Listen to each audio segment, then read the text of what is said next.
desse calendário que ficou apertado para o Remo agora, né? De terça para cá, 2 jogos. Remo jogou na terça-feira, viajou, treina agora e já tem jogo amanhã. E ontem mesmo aqui no Cartaz Esportivo, ontem na quarta-feira, o assunto era o jogo da terça-feira do Clube do Remo. Quem estava aqui no Cartaz Esportivo ontem, Tomazão, debatendo exatamente o jogo do Remo da terça. E hoje aqui nós já estamos projetando o jogo do Remo de amanhã. O que você percebe nisso aí? Será que foi... Vou usar um termo aqui que eu lembrei do Valdão. Uma inobservância de quem fez essa tabela, porque o campeonato inteiro não está assim, né? Tem intervalos de 6 dias, 7 dias, e o Remo agora foi para pegar o prapato. Embora o que a gente saiba que oficialmente o intervalo de um jogo para o outro para cada clube, isso aí inclusive chancelado pela FENAPAF, que é a Federação dos Jogadores, é de 66 horas. Vamos cumprir as 66 horas, mas ficou muito apertado e cansativo, né, Gerson? Boa noite. Boa noite, Valmir. Quando a gente vê o regulamento, né, o prazo aí mínimo estipulado entre um jogo e outro, essas 66 horas, não dá para escapar daquele raciocínio, né? Nem tudo que é legal é moralmente bom, né? Neste caso, você está dentro da lei, é legal, mas é um prazo que beira a imoralidade, né? Porque você tem aí jogadores que não é apenas a questão do tempo para se restabelecer de um jogo, né? Que vai acontecer às vezes na mesma praça, por exemplo. Se o Remo tivesse jogado terça-feira em Belém e pegasse um jogo hoje em Belém, amanhã em Belém, 66 horas, né, digamos assim. Isso é uma coisa. Ou então o cara que joga no Rio volta para São Paulo, tá ali do lado. Só que essas 66 horas incluem a questão da viagem, do tempo de deslocamento. Quer dizer, isso não conta como descanso, né? Então o jogador chega e pega realmente... Aliás, depois do jogo lá em Goiânia, o técnico do Remo, o Antônio Oliveira, ele falou a respeito disso, parecia muito irritado, ele nem entrou muito em detalhes, mas dizendo, né? Bom, se der tempo de chegar, ele disse isso. Der tempo de chegar, treinar, jogar. Não, e veja só, ele tocou num ponto interessante. Se há um atraso de voo ali, podia ter comprometido toda essa estrutura aí, a gente já teve situações assim. Então, por exemplo, eles chegaram ontem, né, em Belém, descanso no resto do dia, o que é natural, né, não sei a hora que o Remo chegou. O treino é hoje, mas aqui para nós é o treino, me engana que eu gosto, né? Deve ser... Tira a viagem. Aquele antigo bitoque, né? É só para fazer, só para ali desestressar. Um jogo jogado com muita intensidade. Viagem pelo meio cansativo e agora um treino. E amanhã o jogo. Um jogo. É uma situação que entendo que a CBF deveria observar melhor. É claro que a gente sabe, até comentávamos, né, antes do programa, que essas tabelas, elas já são todas ali, elas vão para o sistema, né? Mas você não pode culpar o sistema nessas horas, porque tem um sistema, mas tem olhar humano nisso. Deve ter alguém ou várias pessoas que revisam essas tabelas.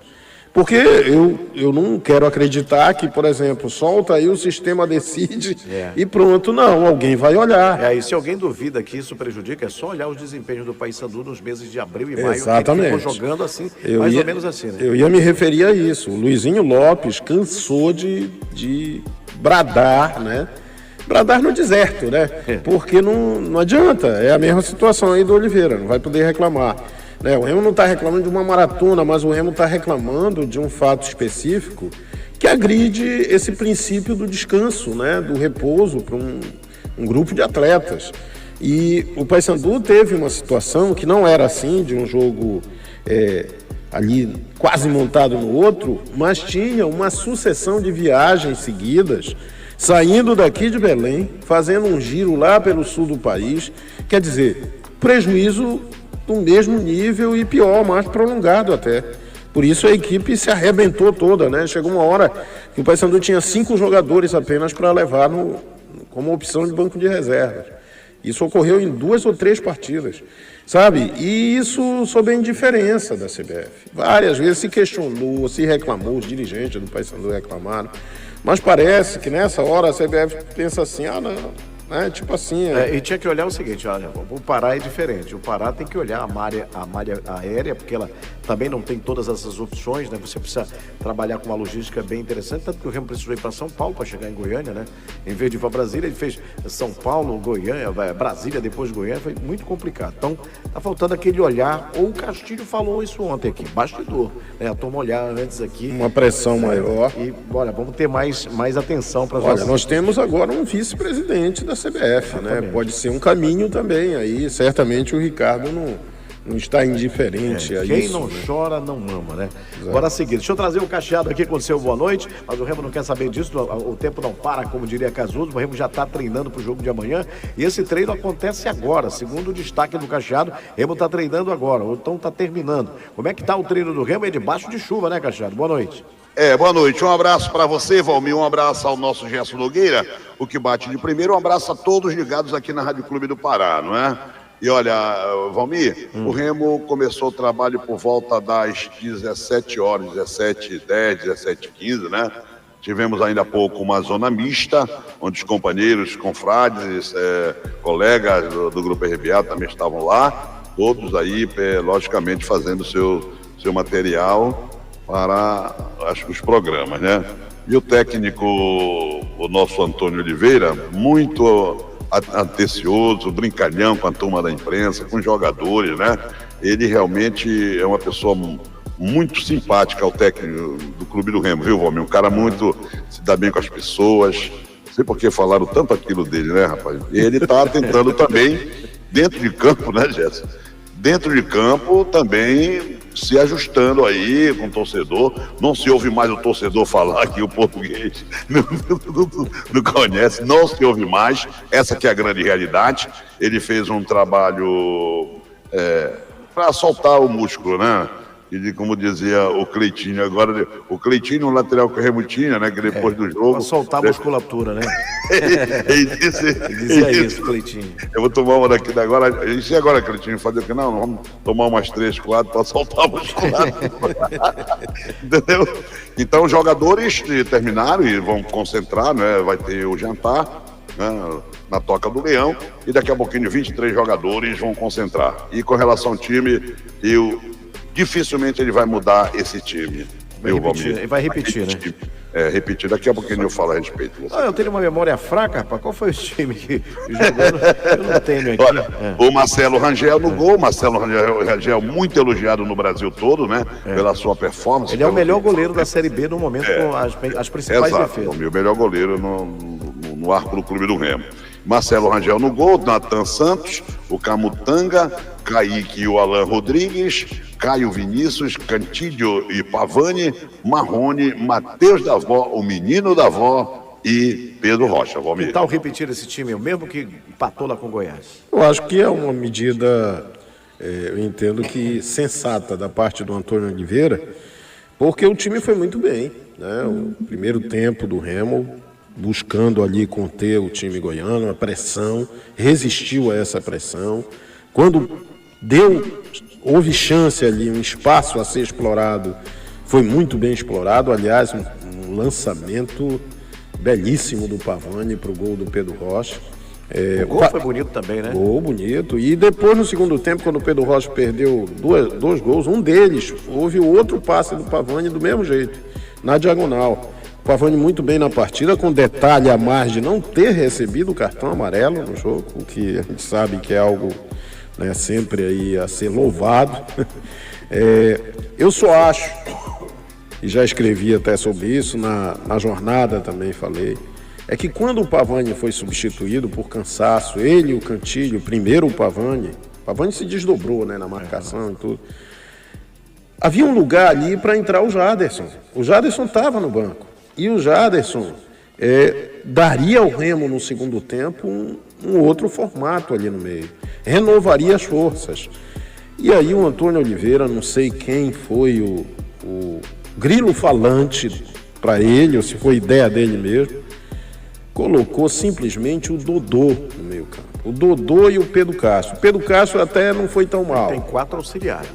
Mas o Dodô é brincar com o perigo. O Remo ficou com -1, porque sempre fica com -1 quando o Dodô está. O Dodô não encontra espaço para jogar. Ele está fora da equipe há muito tempo. Ele realmente é um jogador que não conseguiu assim se encaixar. Me surpreendeu até a entrada dele. Porque, olha, se o Jaderson não vinha jogando bem, como realmente não foi nos últimos jogos, até contra o Avaí ele acabou saindo também, mas não dá nem para comparar a produção do Jaderson com o que o Dodô tem feito. Aliás, ele nem entra nos jogos praticamente. E o Jaderson, ele dá uma movimentação, uma dinâmica diferente. Aquela única vitória do Remo fora de casa contra o Atlético, ela se deve muito à entrada do Dodô e do Marrone no segundo tempo. Eles mudaram o jogo. E eu esperava isso. A outra medida que eu acho que foi infeliz da parte do Oliveira foi ter colocado o Reinaldo em campo. Os dois zagueiros, Camutanga e Kaique, estavam muito bem na partida. Muito bem. E no finalzinho, uma desatenção, sai o gol. E justamente no lado onde estava o Reinaldo, marcando o Anselmo Ramon. Sabe, não estou culpando aí o jogador por isso, mas acho que é um jogador que estava há 2 ou 3 partidas de fora, né, por lesão. Não entendi aquela entrada que modificou o sistema defensivo do Remo. O Remo passou a jogar com 3 zagueiros de área, dividindo mais responsabilidades. Só que os 2 que estavam lá junto com o Caio Vinícius estavam dando conta, né, com uma boa atuação, principalmente jogo aéreo, antecipação. E a única falha que ocorreu, coincidência ou não, foi naquele momento. Mas eu entendo que o time titular que o Oliveira colocou em campo atuou muitíssimo bem. Eu acho que ele até encontrou o time ideal dele, né? Ideal na Série B é o seguinte, né, meu amigo? Ideal dessas semanas agora, porque daqui a pouco chega mais gente aí, muda tudo, embaralha tudo de novo. Mas acho que a equipe merece sim ser repetida nessa partida de amanhã à noite contra a Ferroviária. Já volto contigo, Cachado. Cachado, quem é teu convidado hoje, hein, Cachado? Eu estou aqui com Alan Rodrigues, lateral esquerdo, Valmir. Argentino Alan Rodrigues, depois vai falar com o Cacheado. Já aguardando, né? A diretoria, Cacheado, está aguardando o público de 20 mil espectadores. Mais ou menos isso aí que deu no jogo passado, né, Cacheado? Exatamente, Valmir. Deu um pouco mais de 19 mil no jogo contra a equipe... Qual foi o último jogo? O Avaí, não é? Avaí. Você viu o horário, né? Mas olha, esse horário é melhor, Cacheado. E esse horário aí? Pergunte pro Gerson se dá ou não 20 mil no Mangueirão do Leão. Eu acho que o cara não tá nem preocupado a hora que ele chega, a hora que ele sai. Porque a hora que ele saiu no jogo passado é um convite a não ir, né? Esse é o problema, né? Outro problema deste horário de 19 horas é o risco maior de chuva, né? Agora sabe o que acontece? O cara diz assim, é sexta-feira, amanhã é sábado, não trabalho, né? O cara já fica eu acho que o dia favorece. E também o fato, né, de estarmos aí já fora da quadra, né, de férias, que isso atrapalhou muito aí ao longo do mês. Eu creio num público maior. Eu acho que teremos um público maior do que as 2 últimas, que foi nessa faixa aí de 19 mil. Não lembro qual é o preço. Qual é o preço do ingresso aí, Cachado? 50 e 100 agora, Valmir. E aí, 50 e 100? Vamos tirar o 100 que é a galera que sempre paga, né? Esse 100, agora 50, 100, tá bom? 100 são os abonados. Olha, né? 50 para uma equipe que pode chegar com uma vitória ao G4. Né? Sim. É o início também do retorno, né? Tem tudo isso. O Remo fez um bom primeiro turno. Acho que até acima da expectativa da maioria do torcedor. O português já está um pouco mais palatável, né, em relação à torcida. Não corre mais risco de bombas nem de mísseis, né? Então eu creio num público um pouco maior. Eu seria um pouquinho mais otimista aí do que o nosso Cacheado. Mas nunca esqueçamos a perspicácia do repórter. É isso aí. Chama aí o Alan Rodrigues para conversar, Cacheado. Pois é, tá aqui o Alan, Valmir, o Alan Rodrigues. Alan, só uma movimentação, né? Já falou tanto o técnico a respeito desse calendário impressado para o Clube do Remo. O Remo que chegou de viagem, se reapresenta e treina, mas só uma movimentação. Dá para confiar nesse lastro que já tem na parte física, Alan Rodrigues? Y sí, la verdad que así como dijiste, es difícil, muy poco tiempo de recuperación, pero estamos preparados para eso, somos profesionales, entrenamos y nos preparamos para eso. Yo creo que el equipo está preparado para soportar estas situaciones, y también tenemos compañeros que están frescos, que sabemos que el que entra tiene la plena confianza para hacer bien las cosas y para ayudar al equipo. Alan, você de repente ganhou uma oportunidade, né? E você acha que essa sequência que você está ganhando pode consolidar cada vez mais você nesta lateral esquerda? Quem sabe numa briga boa, você e o Sávio? Sí, la verdad que sí, estaba trabajando duro para tener una oportunidad. Creo que tuve la oportunidad, pude aprovecharla de la mejor manera. Ahora, como vos decís, quiero consolidarme, pero también tengo un compañero que es Sabio, que es muy bueno también, y cualquiera de los dos que esté en el equipo va a ser lo mejor para el equipo y para, como te dije, generar y conseguir muchas cosas. O Remo fez 30 pontos agora. Dizem que com 64 pontos conquista o acesso à elite do futebol brasileiro. Você que já deve ter disputado essa competição por aí, o que é que você acha deste momento do Clube do Remo, que a partir de amanhã começa uma nova fase nesta competição, já com 30 pontos do Clube do Remo? Sí, la verdad que sí, estamos por muy buen camino. Yo creo que estamos haciendo bien las cosas, pero tenemos que tratar de corregir algunas cosas que nos costaron puntos importantes en esta primera rueda. Yo creo que si corregimos y aprendemos de los errores que tuvimos, yo creo que en esta segunda rueda vamos a hacer bien las cosas y vamos a conseguir el ansiado ascenso que queremos. Ele está aí querendo se consolidar. O que ele falou, ficou um tempo fora, agora tem a oportunidade, quer se consolidar. Alan Francisco Rodrigues Armoa. Ele é argentino ou é paraguaio, hein, o Caxias? Paraguaio. Acertou aqui o Gerson. Paraguaio, tá aí. O jogador que já foi titular, tá com a chance agora de voltar a brilhar, né? Tem ido bem, né? Tem ido bem.